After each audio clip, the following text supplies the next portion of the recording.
In the winter of 2005, scientists made a frightening discovery. Increasing temperatures were causing the Greenland ice sheet to melt at an alarming rate. With the help of satellite sensors, scientists saw that the glaciers had softened to the point that they risked a sudden collapse. If that happens, it would cause a catastrophic rise in sea level. If we continue on business as usual, it will be this century, and very possibly before the middle of the century. You mentioned the sea level would rise 20 feet alone if Greenland melted. How does that affect the world? Well, that kind of an increase would inundate most of South Florida, most of South Louisiana, parts of Manhattan. In the low countries of Europe, like the Netherlands and Belgium, they would be almost completely covered. In China, 250 million people would be underwater. Almost the entire nation of Bangladesh.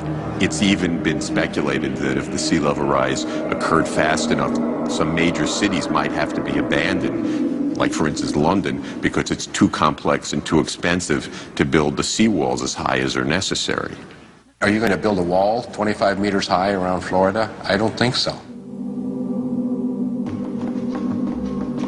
You're talking about hundreds of millions of refugees. I mean, that's huge. I mean, I think it's impossible to imagine a strain It is. on the system quite that big. It really is. We have seen what happened when 100,000 people were displaced from New Orleans and the Gulf Coast communities.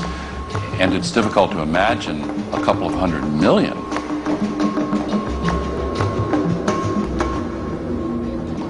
You're going to see mass migrations on a biblical scale. Obviously, the movement of people into new areas and the social ramifications of that are going to cause real problems. As an estimated 1 billion people worldwide are forced inland by rising waters, the remaining habitable land will ironically be gripped by a different kind of water crisis. In the West, 75% of the water comes from snowpack. We're going to lose that snowpack. We've built up cities, huge cities, that depend totally on that water.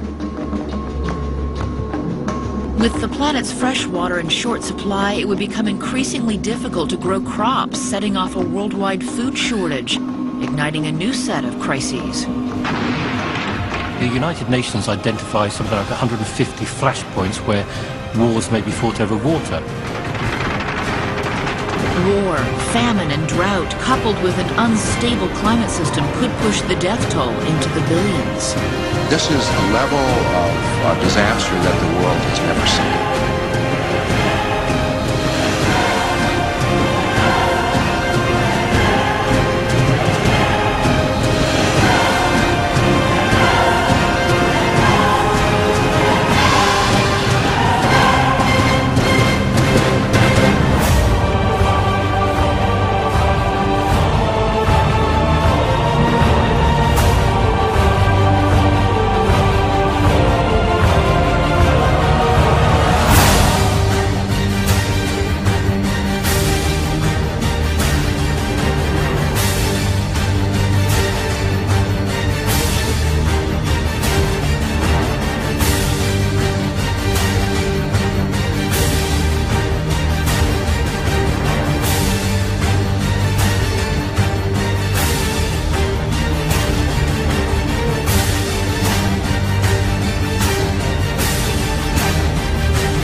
Yet Adolf Hitler is the closest we can come to understanding the Christian vision of the Antichrist.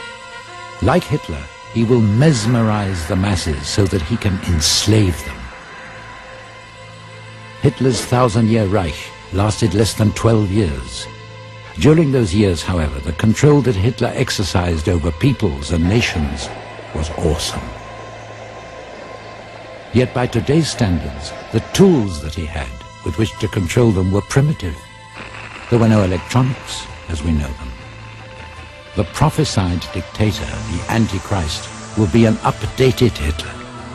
But unlike Hitler, all of the astounding advances in electronic technology will be at his disposal.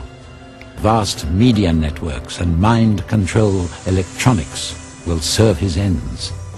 The most destructive weaponry will be his to command, and he will program humankind to do his bidding.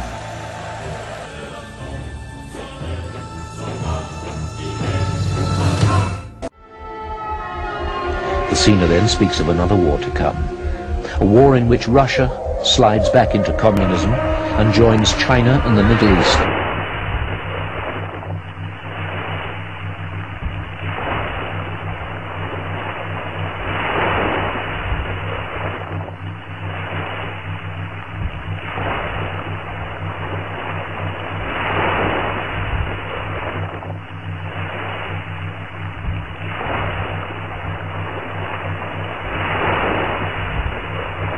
Russia slides back into communism and joins China and the Middle East to fight against America and Germany. The war is won by the West, with Germany becoming the leading economic nation on earth. England is all but destroyed in this final war. I see a great war, fast and furious. It will be fought mostly from the skies. I see weapons that we have not even dreamt of. Germs that cause sickness and electric rays that devastate the earth. Russia is creating a new USSR, and that the Americans have not abandoned their Star Wars program. In these days, Africa will fall into anarchy and mass starvation. In these days, white racism will be on the increase all over the world, especially in Europe. The Afrikaner nation, it will be a dark time when many forces will be aligned against it. But then, he says, the Afrikaners will rise again and regain their freedom. The nation will take their destiny into their own hands. There will be a great silence before the storm. I see a pail full of blood toppling, falling. And from the pail will rise the Fierclear flag to fly again over a free nation. When will this happen? When people asked for dates, he simply said, the time and place is known only to the Lord. But there are some indicators. In 1916, he tells his friend, there will come a time when I will be once again in the news. In those days, I see we are still fighting amongst ourselves. Then it is over, and we will have a black government. It is then that the Afrikaners' final and fiercest struggle will begin.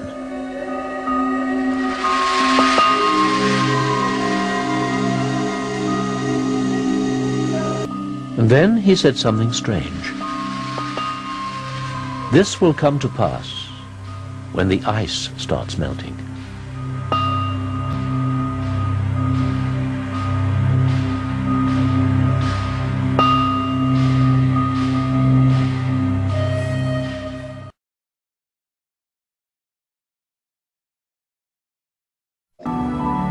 Hell shows us.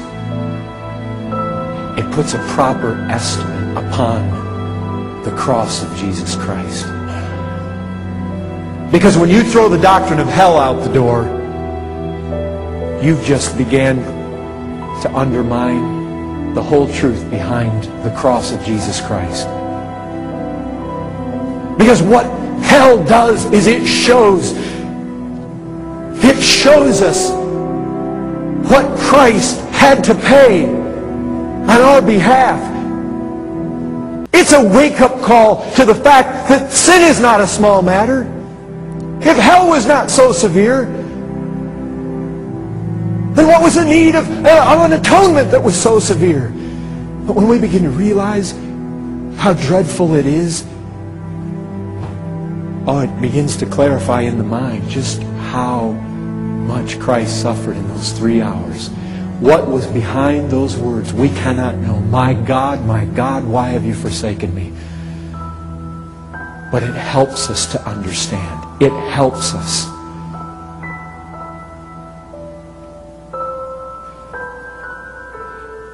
This is no game.